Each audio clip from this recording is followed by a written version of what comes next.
একসময় ইরানে পৃথিবীর অনেক দেশের মতোই গণতান্ত্রিক শাসন ব্যবস্থা বিদ্যমান ছিল, কিন্তু পরবর্তীতে সেখানে যখন সাধারণ নাগরিক এবং ধর্মীয় ব্যক্তিদের সক্রিয় অংশগ্রহণে ইসলামী বিপ্লব সংগঠিত হয় এবং সেটি সফলও হয়। বর্তমানে ইরান হচ্ছে এমন একটি দেশ যেটা পরিচালিত হয় শিয়া মতাদর্শের ধর্মীয় ভিত্তিকে কেন্দ্র করে। যেসব দেশে এখনো ধর্মীয় মতাদর্শ ভিত্তিক শাসন ব্যবস্থা প্রচলিত রয়েছে সেগুলোর মধ্যে ইরানের শাসন ব্যবস্থা অন্যতম। ইরানের বর্তমান শাসন ব্যবস্থার ভিত্তি রচিত হয় গত শতকের 70 দশকে। তখনকার ধর্মীয় নেতা ও ইরানের ইসলামী বিপ্লবের প্রাণপুরুষ আয়াতুল্লাহ রুহুল্লাহ খোমেনি এবং আয়াতুল্লাহ রুহুল্লাহ খোমেনি বেলায়েতি ফকিহ নামে তার একটি তত্ত্ব প্রকাশ করেন, যেখানে রাষ্ট্রের বিভিন্ন অঙ্গের উপর ধর্মীয় যাজকদের সাংবিধানিক কর্তৃত্ব বজায় থাকবে। শিয়া মতাদর্শের রাষ্ট্র পরিচালনার মৌলিক নীতির সাথে এটি কিছুটা বিরোধ থাকলেও তার এই তত্ত্ব নিয়ে মানুষ খুব একটি প্রশ্ন করেনি। ইরানের সবচেয়ে ক্ষমতাসীন ব্যক্তি হচ্ছেন রাহবারি মোয়াজ্জমে ইরান বা ইরানের সর্বোচ্চ ধর্মীয় নেতা।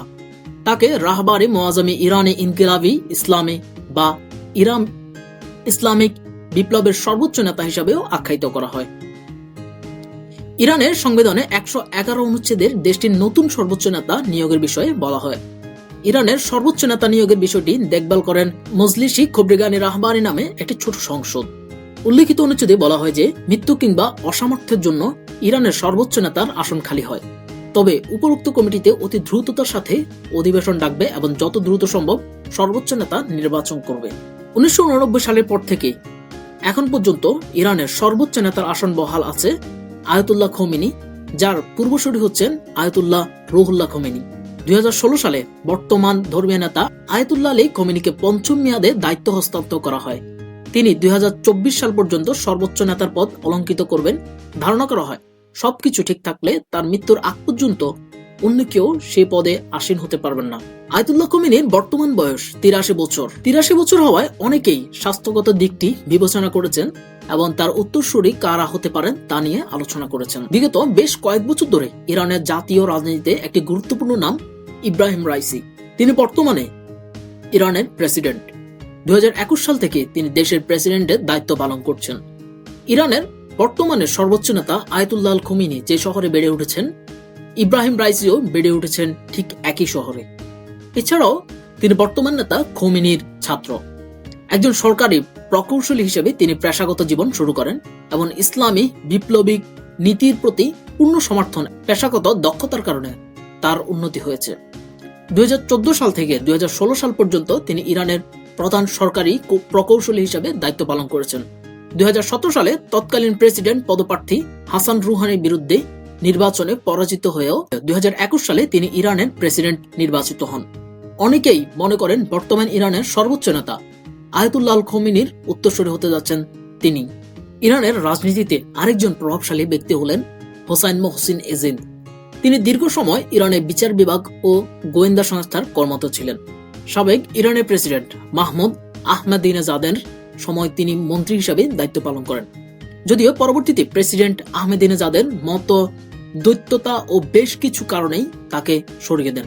ইরানের রাজনীতিতে আরেকজন প্রভাবশালী ব্যক্তি সাদেত আমিল লারিজানি। তার পরিবারের অনেক সদস্য বিভিন্ন সময় ইরানের রাষ্ট্রীয় পদে আসীন ছিলেন। তার বাবা ছিলেন ইরানের অন্যতম শীর্ষস্থানীয় ধর্মীয় বিশেষজ্ঞ। তার ভাই ইরানের আইনসভার স্পিকারের দায়িত্ব পালন করেন। বিগত অনেক বছর ধরে ইরানের বিচার বিভাগে কর্মরত থাকায় বেশ অভিজ্ঞতা সঞ্চার করেন। 1999 সালের বর্তমান ইরানের সর্বোচ্চ নেতা আয়াতুল্লাহ আল খোমেনি তাকে গার্ডিয়ান কাউন্সিলের সদস্যপদ প্রদান করেন। ইরানের সর্বোচ্চ পরিষদগুলোর মধ্যে গার্ডিয়ান কাউন্সিল অন্যতম। ইরানের জাতীয় পর্যায়ে নির্বাচনে যারা প্রতিদ্বন্দ্বিতা করেন তাদের মনোনয়নপত্র দিয়ে থাকেন এই পরিষদটি। পেশাগত শুরু থেকেই ইরানের রাষ্ট্রীয় নীতির প্রতি নিজের পূর্ণ সমর্থন জ্ঞাপন করে এসেছেন এই জ্যেষ্ঠ রাজনীতিবিদ। তবে তার বিরুদ্ধে কিছু অভিযোগও উত্থাপিত হয়েছে বিভিন্ন সময়। অনেকের দৃষ্টিতে তিনিও খোমেনির উত্তরসূরি হওয়ার দৌড়ে রয়েছেন। ইরানের সর্বোচ্চ ধর্মীয় নেতা হতে গেলে বেশ কিছু যোগ্যতা থাকা খুবই জরুরি। যে পরিষদ অর্থাৎ মজলিসি খবরিগানি রাহবারি দেশটির সর্বোচ্চ নেতাদের নিয়োগ দিয়ে থাকেন, তারা বেশ কিছু দিকে নজর দেন। যেমন যেসব দেশের সাথে ইরানের বৈরিতা রয়েছে সেসব দেশের প্রতি সম্ভাব্য নেতার দৃষ্টিভঙ্গি কেমন হবে এবং এটি ভালো মতোই যাচাই করা হয়। এছাড়াও ইসলামী বিপ্লবের ফলে ইরানের রাষ্ট্র পরিচালনার যেসব নীতি গ্রহণ করা হয়েছে এগুলো বহাল রাখতে কতটুকু আগ্রহী, এটিও খুব গুরুত্ব সহকারে বিবেচনা করা হয়। মানুষ মরণশীল। ইরানের বর্তমান সর্বোচ্চ নেতা আয়াতুল্লাহ খোমেনিকে একসময় স্বাস্থ্যগত বিবেচনা কিংবা মৃত্যুর কারণে আসন ছেড়ে দিতে হবে। তার উত্তরসূরি কি হবেন সেটি অবশ্যই তার সময় বলে দিবে। আজকে ভিডিওটি এ পর্যন্ত। এই চ্যানেলের কন্টেন্টগুলো ভালো লাগলে চ্যানেলটি সাবস্ক্রাইব করবেন এবং পাশে থাকা বেল আইকনটি বাজিয়ে দিবেন।